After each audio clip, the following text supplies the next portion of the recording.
welcome in to be our guest. You know, when people move to an area, especially businesses move in, they have to worry about their employees coming in, and they want to have something that's called the quality of life. Quality of life consists of a lot of things in the community. Key in that component is education.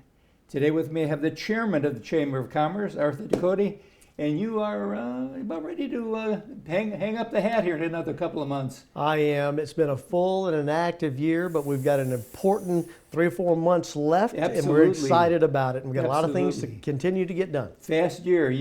When you took over the helm in December. I did. 2019. That's and right. Bingo. First thing you got was a full dose of COVID-19. So That's it's correct. kind of changed the way a lot of things are done. But we're now at a critical point in the city of Montgomery with the fact of education needs to be addressed for a number of reasons. First of all, just for the regular citizens here, but more importantly, the military. You're Very exactly important. right. Jack, you're exactly right. Education, good public education, is an economic issue in every community, Jack. Every community. Mm-hmm. If you look at those communities that are most prosperous, what you'll consistently find is they have a good public education system. Mm-hmm. They do.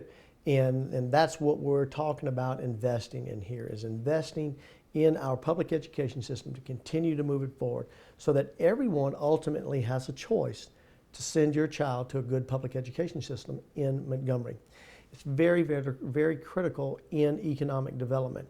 It wasn't that long ago that when you talk to a company about relocating to this area or any area in the United States, you talked about tax incentives, you talked about availability of real estate and so forth. Mm-hmm. Those things are given now. You just have to have that. What they want to talk about at the top of that list is what is the quality of your public education system? Because they got to keep employees. You don't have a business unless you have employees. And to get them here and to keep them, you got to have good, solid public education. And that's what we're talking about investing here.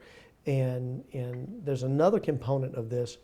The military, the United States Air Force, Yes. has now determined, and they just released it this year, that there are 2 criteria that they're going to use to judge every community as to whether or not they put military resources into those communities Mm-hmm. or keep military resources in those communities.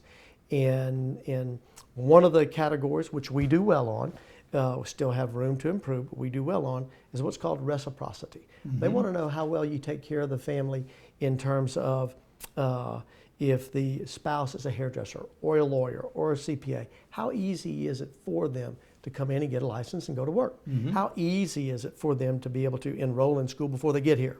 Little things like that. We score high on that. Some things that we can continue to do better, and the Chamber is working on that along with other partners in the community, but we score high. Public education is the second thing that they're going to grade every community on. We don't, Jack, score so high there. Right. And we've got to make progress in terms of bettering that. And the Air Force is looking very closely at what we're doing to continue to invest in our education so they can justify continuing to have resources here and continuing to invest more resources here. And as you know, Maxwell and Gunner make up a significant part of the success of our community. Yep. And we want to guard that as closely as we can. Hey, that's right. So what's going to happen is that there's going to be a referendum for an increase in property tax. Yes, It'll sir. be on the November 3rd ballot. It Now, will. this is the ballot that everybody's going to be voting for president, senator, vice president, blah, blah, blah, blah. But it's going to be on there. So we have to let our viewers know, don't miss it. That's right. Yes, but as you mentioned to me earlier on, is the fact that more people will be voting because it is presidential, so we have a better opportunity to get it to pass. That's right. We've got an opportunity to get a lot of people at the polls, so a lot of people in Montgomery can look at this and make their own determination of whether or not it makes sense for them and whether or not it makes sense for them to continue that investment in the community. Because we got to keep in mind, Jack, you and I in the political framework can decide to put this vote before the people, right? Mm-hmm. But it's the people who ultimately decide because Yes. they're the ones that are going to pay the check.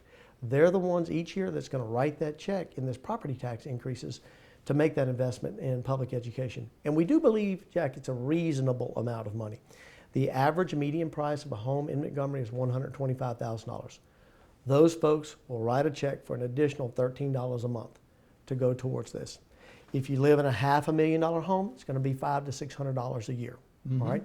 So you add it all up, and we think it's a reasonable amount of money to make that investment in public education, which is critical to attracting companies to come here and businesses to come here, keeping businesses here, and making sure that the military wants to stay here and continue all the wonderful things that they do here with us.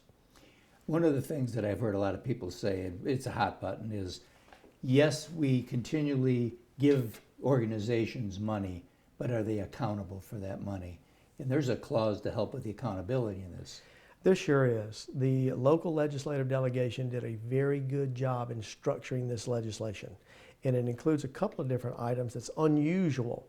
And I think it's very smartly designed. And one of the items is accountability.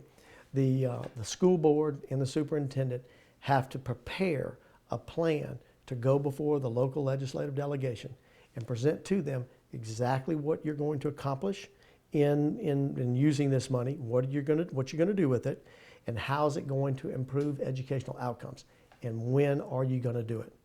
They have to do that to get this thing kicked off, and then they have to go back each year and show how they're doing and show the results of what we're investing in. That's an important component of this legislation that everyone needs to know and needs to understand. Another important component is that the legislation also took into account the fact that we're in the middle of COVID and we've got a difficult economic period. So you and I or any of us will not receive a bill in our mailbox for this legislation until October of 2023. Okay. That's when you'll get that first bill. So that gives us a chance to get through this difficult economic period of time. There's also what's referred to, Jack, as a sunset provision in it, which means if it doesn't work, we get a chance to redo this, all right? Okay. And totally eliminate it or just revise what happens is in 5 years, if the community has decided that, you know what, we've increased taxes, the educational outcomes were supposed to improve, and they have not improved, the local legislative delegation can then look at this and say, you know what, we're going to roll back half of this millage increase and eliminate it and make it go away. And that's a fair way to do it, because you know what? The people in Montgomery are investing in improved educational outcomes. And if we don't get it, it's not fair to continue to take the money from them. So the delegation did an excellent job in designing this legislation so that it gives us not only an opportunity to vote on it, but also an opportunity to have checks and balances to make sure that it does what it's supposed to do with the money that all of us, whether you're on residential property or commercial property, is investing in. Great.